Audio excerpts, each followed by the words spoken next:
গাঁৱৰ ৰাস্তা এনেকৈ আমি নিৰ্দিষ্টভাৱে কাম কেইটামান ঠিক কৰি দিম যাতে পুঁজিসমূহ সেই কামসমূহতে ব্যয় কৰিব পৰা যায়। আজি এটা সম্পূৰ্ণ খুব নতুন সিদ্ধান্ত এটা গ্ৰহণ কৰা হয়। আজি আমাৰ কেবিনেটে ৰাজ্যত 18 বছৰৰ ওপৰত কোনো লোককে আধাৰ কাৰ্ড নিদিবৰ বাবে সিদ্ধান্ত লৈছে। অৰ্থাৎ এতিয়াৰ পৰা 18 বছৰৰ ওপৰৰ কোনো ব্যক্তিয়ে অসমত আধাৰ কাৰ্ড ল'ব নোৱাৰিব। কাৰণ 18 বছৰৰ ওপৰৰ সকলোকে ইতিমধ্যে আমি আধাৰ কাৰ্ড দিছোঁ আৰু 100% সেচুৰেশ্যন লেভেল আমি পাই গৈছোঁ। এতিয়া যদি কোনোবা ব্যক্তিক আধাৰ লাগে, জিলা উপায়ুক্তই ৰাজ্য চৰকাৰৰ পৰা অনুমতি ল'ব লাগিব। তেতিয়াহে জিলা আয়ুক্তই আধাৰ কাৰ্ড দিব পাৰিব।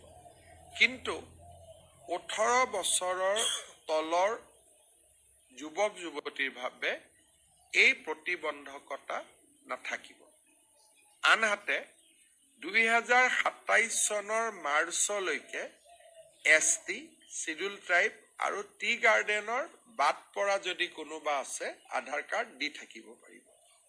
তাৰমানে আকৌ এবাৰ মই কৈছোঁ, no one will get Aadhaar if he already cross 18 years of age. 18 বছৰৰ ওপৰত হ'লে আধাৰ কাৰ্ড আৰু অসমত নাপাব। 6 মাহৰ কাৰণে আমি টি গাৰ্ডেন আৰু ST আমি এটা এক্সামশ্যন দিছোঁ, কাৰণ তাত এতিয়াও কিছু সংখ্যক মানুহে আধাৰ কাৰ্ড পোৱা নাই। 2027 চনৰ 1 এপ্ৰিলৰ পৰা ইভেন ST আৰু টি গাৰ্ডেনৰ ৰাইজেও যদি 18 বছৰৰ ওপৰ হয় আধাৰ কাৰ্ড নাপাব। যদি কাৰোবাক দিবলগীয়া এক্সেপশ্যনেল কিবা কেছ থাকে তেতিয়াহ'লে DCয়ে ৰাজ্য চৰকাৰৰ পৰা অনুমোদন ল'ব লাগিব। অবৈধ বাংলাদেশী নাগৰিকে যাতে অসমত আধাৰ কাৰ্ড ল'ব নোৱাৰে তাৰ কাৰণে এই এটা ঐতিহাসিক সিদ্ধান্ত এটা আজি কেবিনেটে গ্ৰহণ কৰিছে। কিন্তু 18 বছৰৰ তলৰ ল'ৰা ছোৱালীৰ ক্ষেত্ৰত এই আদেশ প্ৰযোজ্য নহয়। এই আমি 18 বছৰৰ তলৰ ল'ৰা ছোৱালী যিহেতু বহুতে সৰুতে আধাৰ নলয়, কলেজত গ'লেহে আধাৰ লয়, গতিকে বিলো 18 ইয়াৰ্ছৰ কাৰণে আধাৰ লোৱাত কোনো ধৰণৰ অসুবিধা নাথাকিব। আজি আমাৰ কেবিনেটে গুৱাহাটী বিমানবন্দৰৰ আশে-পাশে এখন ছেটেলাইট চিটি নিৰ্মাণৰ উদ্দেশ্যে Guwahati satellite city development authority নামে এটা অথৰিটি নিৰ্মাণ কৰিছে।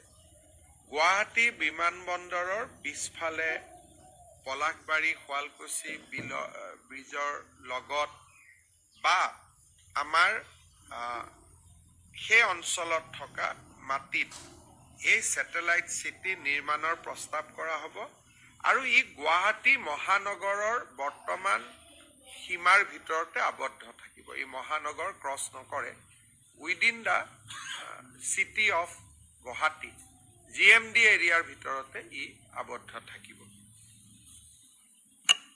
আজি আমাৰ কেবিনেটত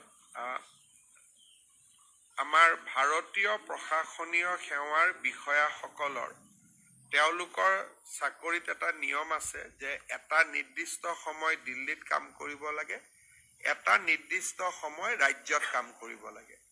কেতিয়াবা কেতিয়াবা সেই সময়টো পুৰা হোৱাৰ আগতেই কিছুমান অফিচাৰে ডেপুটেশ্যনত যাবৰ কাৰণে আবেদন কৰে।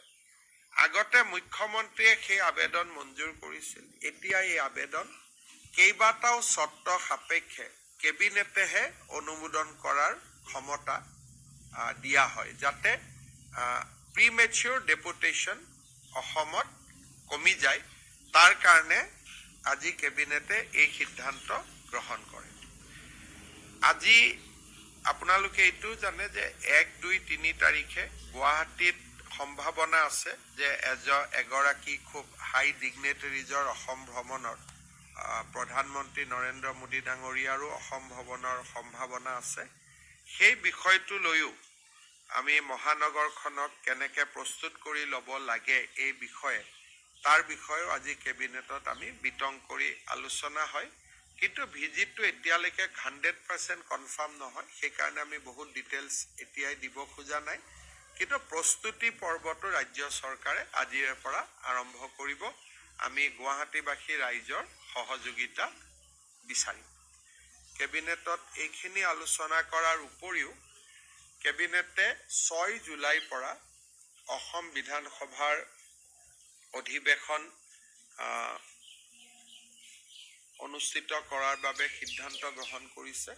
6 জুলাইৰ অধিৱেশনখন বাজেট অধিৱেশন হ'ব আৰু 21 দিনতকৈও বেছি এই অধিৱেশন চলিব।